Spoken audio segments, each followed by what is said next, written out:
जय. किती वाजले? 4 वाजले.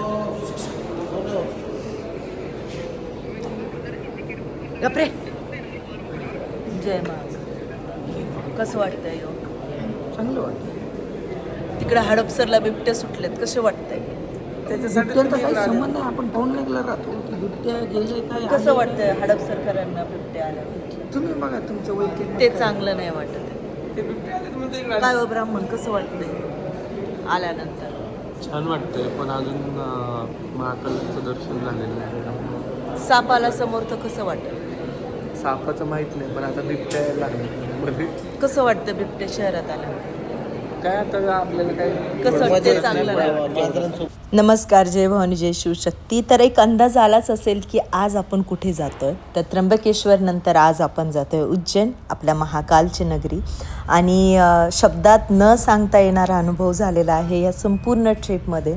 तर आजचा ब्लॉग बघण्यासाठी ॲडव्हान्समध्ये सगळ्यांना धन्यवाद. आणि मी फर्स्ट टाईम ट्रॅव्हल करणार आहे. ट्रॅव्हल्स नाही, कारण आम्हाला ट्रेनचं तिकीट आमचं कन्फर्म नाही झालं. आम्ही टोटल 4 लोक आहोत आणि फायनली आत्ता आम्ही ट्रॅव्हल करतो आहे. आणि खूप जास्त मनातून एक वेगळ्याच प्रकारची एनर्जी आहे की फायनली 1.5-2 महिन्यापासून जे बकेट लिस्टची ट्रिप होती उज्जैन महाकालची, तिकडे आम्ही जातो आहे. गिरीदादा आणि शुभम, त्यासोबत आमचा गणेशदादा, असे आम्ही मी एकटीने माझे 3 भाऊ नेहमी माझ्यासोबत असतात. हे गड किल्ल्यांवर पण तुम्हाला बघायला मिळतील माझ्यासोबत, मोहिमेमध्ये पण, आणि प्रत्येक ठिकाणी मॅक्झिमम मी ह्या सगळ्यांसोबत असते. अजून माझे 10 ते 12 लोक भाऊ आहेत, ते पण माझे ब्लॉग बघतात. तर भावांनो, मी तुमच्या सगळ्यांना खूप जास्त मिस करते. नेक्स्ट ट्रिपमध्ये आपण सगळेजण सोबत राहू. I just hope so. तर त्यावेळेस बरोबर ते येणार, बरोबर आहे ना? कसा झोपेतून उठलाय? कोण म्हणाल मला झोपत म्हटलं? पुलिस सगळेजण म्हणतील. म्हणूच शकत नाही. हे बघ चिकणी. कसं आहे आमचा चिकना? कसं आहे? म्हणू शकत नाही. कसं चिकन आहेत? आणि तू आणि मी कपडा दाखवा, तुमचं कपडा बघा. पुस्तक तरी इथं आलेलं पोरं.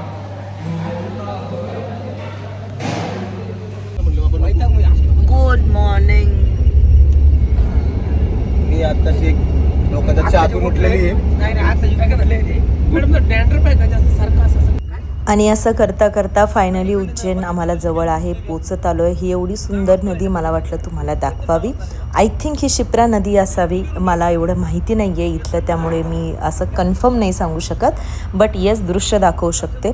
आपल्या महाराष्ट्रासारखं मला हे सगळं हिरवं हिरवं नाही वाटलं, थोडं डिसअपॉइंट आहे. आपलं महाराष्ट्र खूप सुंदर आहे, कारण सगळीकडे छान अशी सह्याद्री आहे, सगळीकडे हिरवळ आहे.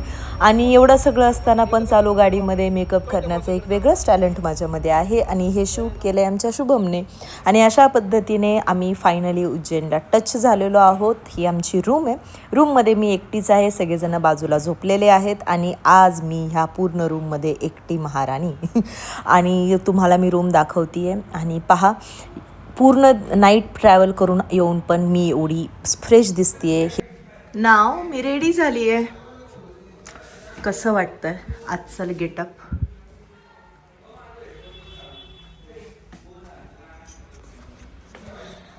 खूप खुश आहे मी, खूप जास्त एक्साइटेड आहे. दादा उद्या सकाळी आम्ही भस्म आरतीला जाणार आहे. आज आम्ही हरसिद्धीला चाललोय तयार होऊन मस्त. सो खूप छान एक्सपिरियन्स आणि खूप छान वाटतंय. उज्जैनला आल्यानंतर इकडे फिरायला किमान मला असं वाटतं 2 दिवस लागतील, कारण खूप मोठे मोठे मंदिरं आहेत आणि खूप छान छान मंदिरं आहेत. तर उज्जैनला जर येणार असाल ना, तर मला वाटतं एक प्रॉपर टाइम घेऊन आलेलं बरं, कारण इथे एवढ्या सगळ्या गोष्टी तुम्ही एक्सप्लोअर करू शकता. आणि एवढा लांब यायचं आहे तर बरोबर पण आहे ना, थोडा टाइम घेऊन यायला हवा. आता मी सेकंड टाइम येते. मी आधी ज्यावेळेस आली होती मुलीला घेऊन, त्यावेळेस बऱ्यापैकी फिरली होती. आणि आता भावांसोबत आली आहे, पण मला वेळ नाहीये, कारण लवकर जायचंय उद्या या टाइमला परत बॅक टू पुणे. सो जेवढं होतं तेवढं मी फिरतीये. आणि हे सगळे सोडून मला निघाले, आता मी पळते.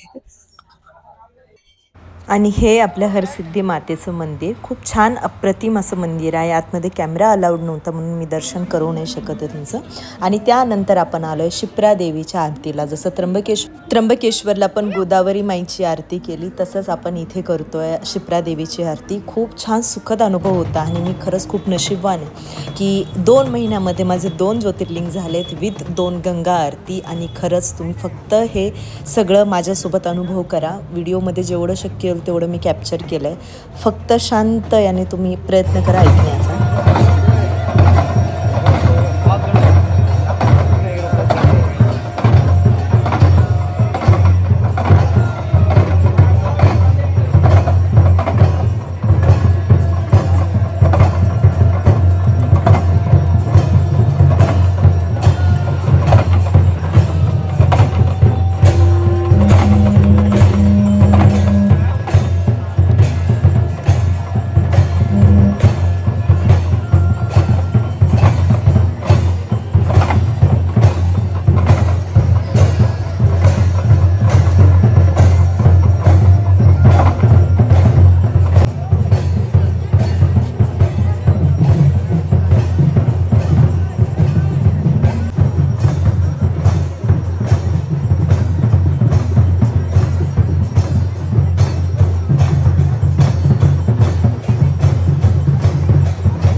मस्त अशी आरती अनुभवल्यानंतर आम्ही पटकन आता इथून निघतोय आणि दुसरा अनुभव घेण्यासाठी. आणि तो अनुभव आहे की उज्जैनमध्ये आलात आणि उज्जैनचा कॉरिडॉर नाही फिरलात तर काहीच अर्थ नाही. आणि ते फिरण्यासाठी सगळ्यात बेस्ट टाईम आहे तो म्हणजे इव्हनिंगचा. आणि इथे एक छान सुंदर मी ऐकलं होतं की लेझर शो होतो आणि तेच बघण्यासाठी मी आरती झाल्यानंतर पळत आली. हा शो आपल्याला 7:30 ते 8च्या दरम्यान हा चालू होतो. आणि ट्रस्ट मी गाईज, मी दुबईला सुद्धा लेझर शो पाहिला आहे. त्यानंतर जर मला खरंच आवडलं असेल किंवा दुबईच्या मी कंपॅरिझन यासाठी करते आहे की ते आधुनिक होतं सगळं. आणि यामध्ये पूर्ण लेझर शोमध्ये आपल्याला महादेवचे महाकालचे सगळ्या काही कथा त्यांना उज्जैन नगरीचा त्यांनी त्यामध्ये दाखवल्या. तुम्ही जस्ट हे अनुभव करा, खूप सुंदर आहे.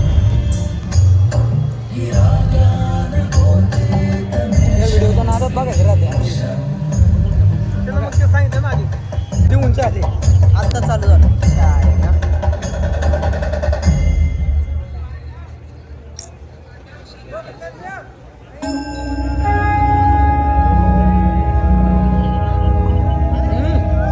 वरती वाव.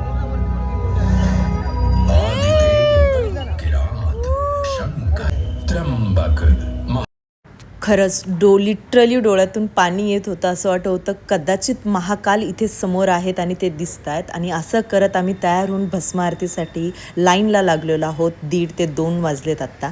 आणि खरं सांगते इथे मी जरा जास्त इमोशनल झाली होती कारण फायनली मी 2 वर्षानंतर महाकालला आली आहे. आणि मी उज्जैनला भस्म आरतीला आता मी लाईनमध्ये आहे VIP. आणि हे म्हणजे नेक्स्ट लेवल असं वाटत होतं की फायनली ज्यावेळेस मी महाकालला आत्ता समोर तुम्ही पाहू शकता, मी ज्यावेळेस त्यांना पाहिलं माझ्या अंगावरती काटे आले आणि निशब्द झाले की महाकाल खरंच मी खूप जास्त भाग्यवान आहे की तुम्ही मला बोलवून घेतलं आणि तुमच्या ह्या आजच्या भस्म आरतीसाठी मी इथे तुमच्यासमोर बसली आहे. ही तुमची सगळी कृपा आणि तुमची माझ्यावर असलेली फक्त आणि फक्त कृपादृष्टी आहे.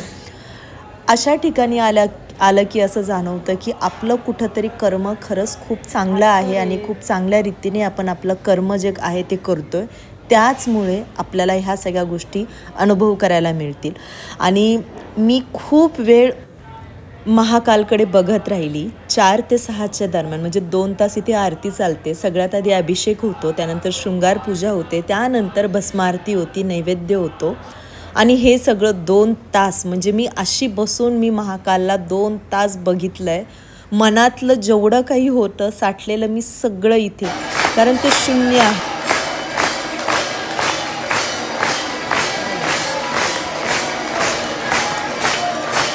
भस्म आरतीचा तो अनुभव, अंगावरती शहारे, डोळ्यात पाणी, हे सगळं अनुभव मी शब्दात कॅप्चर करू नाही शकत आहे. आणि यानंतर मी आले काळभैरवला. खूप रात्रभर जागरण, खूप जास्त कडाक्याची थंडी, पण फक्त एकमेव भस्म आरतीने ते 2 तास आणि सगळं काही हँगओव्हर उतरलं.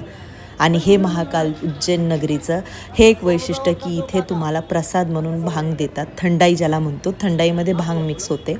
तर आजचा ब्लॉग मी इथेच थांबवते. कसा ब्लॉग वाटला मला कमेंट करून सांगा. अजून दुसऱ्या कुठल्या विषयावरती बघायला आवडेल तेही सांगा. खूप चांगला प्रतिसाद देताय त्यासाठी धन्यवाद. आजसाठी एवढं. जय जिजाऊ, जय शिवशंभू.